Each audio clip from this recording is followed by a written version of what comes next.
The sun was setting, casting an orange hue over the modest home of Kwame Danso, a man whose world had recently been turned upside down. He sat by the window, watching the light fade, his heart heavy with worry. His wife, Abina, lay in a hospital bed fighting for her life, and the medical bills had grown beyond his means. With no savings to cover the mounting cost, Kwame knew he had only one option left, his home, the house that had been in his family for generations. Kwame paced the small living room, glancing around at the walls that had sheltered his family for years. The idea of losing the house was unimaginable, but the thought of losing Abina was unbearable. He knew what he had to do. The next morning, he approached his bank, Golden Star Financial, to discuss a mortgage. The property, valued at 300,000 Ghanaian cedis, was his only hope to save his wife. The process is simple, the bank officer explained, sliding the documents across the table. You'll be borrowing 150,000 Ghanaian cedis, secured by your home. If you keep up with the payments, your house will remain yours. But, should you default, the bank has the right to sell the property to recover the debt. Kwame's hands trembled as he signed the papers. It was a heavy price to pay, but one he was willing to bear for Abina. He was aware that his house was now encumbered by the mortgage, and his right to sell or transfer it was limited until the loan was repaid. Weeks passed, and Abina's condition slowly improved. Kwame kept up with the mortgage payments, but the medical bills continued to pile up. He soon found himself struggling to meet the monthly obligations. In a desperate move, Kwame sought another loan, this time from a smaller financial institution, GCB Bank. Kwame knew the rules. He had to inform Golden Star Financial about the new loan he was taking from GCB Bank. His home, valued at 300,000 Ghanaian cedis, still had enough equity to cover the second loan of 50,000 Ghanaian cedis. Once again, Kwame signed the paperwork, and GCB placed a second encumbrance on the property. Remember, Mr. Danso, you now owe two institutions. Should you default, the first mortgagee, Golden Star, will be repaid first. We'll only be entitled to what remains. Kwame nodded, the weight of the decision pressing down on him. His house, the one constant in his life, was now a pawn in a game of death. The thought of losing it haunted his dreams, but for Abina, he would endure anything. But as time went on, Kwame's worst fears began to materialize. Abina's recovery was slow, and the bills kept growing. Kwame fell behind on the payments to both banks. Soon, Golden Star Financial issued a foreclosure notice, threatening to sell the house. Kwame sat in the lawyer's office, a foreclosure notice clutched in his hand. The letter from Golden Star was clear: if he couldn't repay the outstanding amount by the end of the month, the bank would initiate a judicial sale of the property. Desperation gnawed at him. You still have a chance, his lawyer said. Under NRCD 96, foreclosure in Ghana must go through the courts. This means you have time to argue your case. Equity is on your side. Equity? Kwame asked, confused. Yes, equity, lawyer said. It's a principle that ensures fairness in the law. Even though you've defaulted, equity allows you the chance to redeem your home by paying what's owed. The court can't just let them take your home without giving you a fair opportunity to repay. In the courtroom, Kwame's case was presented. His lawyer explained that though Kwame had defaulted on the payments, he had made partial payments and was willing to repay the remaining debt as soon as possible. Under the principle of equity of redemption, Kwame had the right to redeem his property, even though he had missed the payment deadline. Under NRCD 96, it is clear that the mortgage serves as an encumbrance but does not transfer ownership until the debt is settled, the judge said. In light of Mr. Danso's efforts and his intent to repay the debt, the court will grant a grace period. Equity had spoken. The court recognized Kwame's right to redeem the property, offering him an additional 6 months to gather the funds needed to clear the outstanding debt. It was a lifeline that gave Kwame the chance to save both his wife and his home. But the banks didn't give up easily. Golden Star Financial tried to include a clause in the agreement that would prevent Kwame from reclaiming the house unless he paid the full amount within 3 months. This was known as a clause on the equity of redemption. That's illegal, Kwame's lawyer argued. According to Section 20 of NRCD 96, any clause that clogs the borrower's right to redeem the property is void. Once a mortgage, always a mortgage means Kwame retains the right to reclaim his house upon repayment, without such restrictions. The judge agreed. The law does not allow for such provisions that prevent redemption. Mr. Danso will be given the time he needs to repay the loan. Kwame left the courtroom with hope in his heart. The law had sided with fairness, and equity had ensured that his home remained his, as long as he fulfilled his obligation. Over the next few months, Kwame worked tirelessly, taking on extra jobs, and with the help of friends and family, he finally gathered the money needed to repay both loans. One morning, Kwame stood at the bank, holding the final payment in his hand. The clerk took the money and handed him a mortgage discharge document, officially releasing the encumbrance on his home. The house that had stood as a silent witness to his struggles was now truly his again. With the mortgage discharged, Kwame felt a weight lift off his shoulders. The title deeds, once held by the bank, were returned to him. His home was safe, and Abina, now fully recovered, welcomed him back with a smile. Sitting on the porch with Abina by his side, Kwame reflected on how close he had come to losing everything. The law had been strict, but equity had been merciful. The principle of once a mortgage, always a mortgage had saved his home, ensuring that he could redeem it even after defaulting. He had learned that while the law may appear rigid, equity serves to balance it with fairness and compassion. Kwame's story is a reminder that while financial institutions may have the upper hand, equity can still tip the scales in favor of fairness.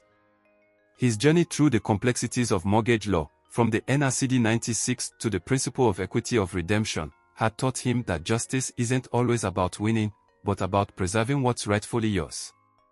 And for Kwame, that meant his home, and the love that filled it, remained intact. Years had passed since Kwame's initial courtroom victory. Life returned to normal for a while.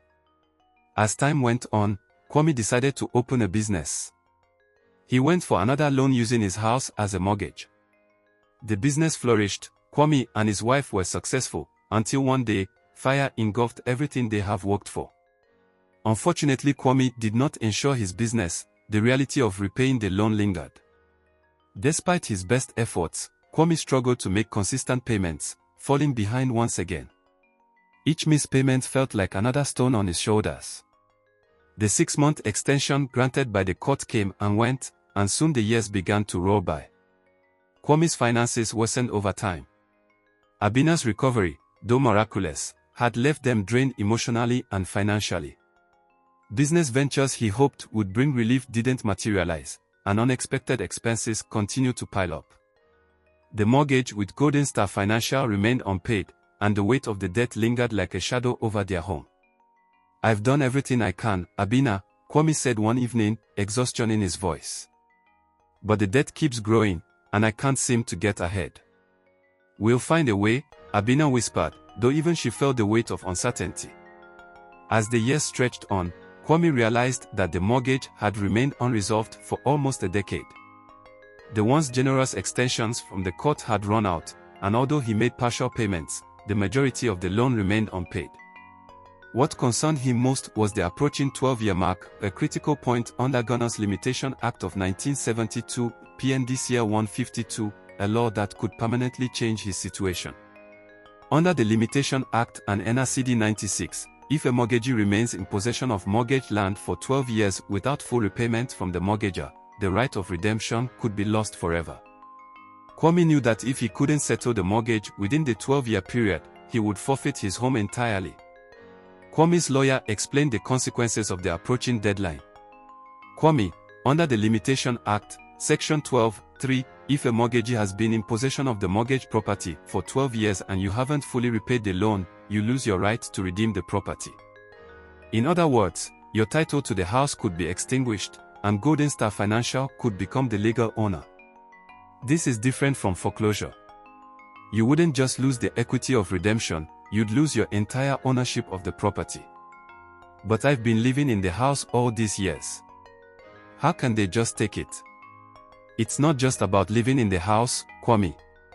Under the law, possession doesn't necessarily mean physical occupation. If Golden Star Financial is holding the mortgage and you haven't settled the debt, they have a legal claim on the property. Once 12 years pass, your ability to reclaim it vanishes. Kwame felt a chill run down his spine. He had always known that he was in danger of losing the house, but he hadn't realized that time itself could be the final blow. The Limitation Act didn't care about partial payments or efforts to reconcile the debt over time.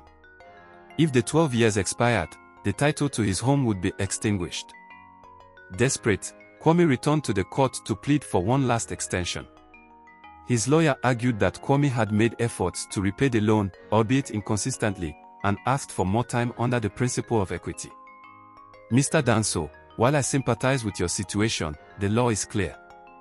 Under Section 12(3) of the Limitation Act, if you fail to redeem your mortgage within the 12-year period, your right to do so will be extinguished. This is a strict timeline. Equity allows for flexibility, but it cannot override statutory limits. Kwame's heart sank. He had only a few months left before the 12 years were up, and the court had made it clear that the law did not allow for indefinite extensions. This was his final chance to save his home. As the 12-year mark approached, Golden Star Financial decided to take legal action. They sought to enforce their right to the property under NRCD 96 and the Limitation Act. The bank argued that since Kwame had not fully settled the debt, his right to redeem the property should be extinguished, and they should be granted full ownership of the house. Your Honor, we've waited patiently for 12 years. The debt remains largely unpaid, and under Section 12(3) of the Limitation Act, the mortgagee is entitled to claim ownership of the property once the statutory period expires. The mortgagor has had ample time to redeem the property but has failed to do so. Kwame's lawyer made a final plea to the court, invoking the principle of equity one last time. Your Honor, while the Limitation Act does set a 12-year period, we must not forget that the mortgagor has made genuine efforts to repay the debt. He is not trying to avoid his obligations but has faced significant financial hardships. I ask the court to consider these efforts and grant him a final opportunity to redeem his home. The court acknowledges the efforts of the mortgagor. However, the law is clear. Once the statutory period of 12 years has passed, the mortgagee's rights to claim the property are absolute. Equity cannot override the statute in this case. The judge ruled in favor of Golden Star Financial. Kwame's right to redeem the property was extinguished, and ownership of the house was transferred to the bank. The once loyal family home now belonged to the lender. Under the Limitation Act, Kwame's failure to settle the mortgage within 12 years cost him everything. While equity had offered him time and protection in the earlier stages of his struggle, even equity could not shield him from the strict boundaries of statutory law. Kwame and Abina packed their belongings and moved out of the house that had been their sanctuary for so long. The home that had once saved Abina's life was now lost to them forever. It's hard to believe, Kwame said quietly, standing on the street outside the house one last time. I fought so hard for this home, but in the end, time took it from me. We may have lost the house, but we haven't lost each other. That's what matters, Kwame. We'll start again. And so, they moved on. The house was gone, but their love remained. Kwame had fought the law with everything he had, but in the end, the statute prevailed. The story of Kwame's mortgage serves as a reminder that while equity can offer fairness and flexibility, even it has limits when confronted with the unyielding nature of statutory law. Kwame's battle was over, but it highlighted a fundamental truth in the world of mortgages: equity of redemption can save a home, but only for a time. If the law sets a limit in Kwame's case, 12 years, even the most compassionate principles of equity cannot prevent the inevitable. And so, with heavy hearts but resilient spirits, Kwame and Abina turned their backs on the home they had once fought so hard to keep, ready to rebuild their lives one step at a time.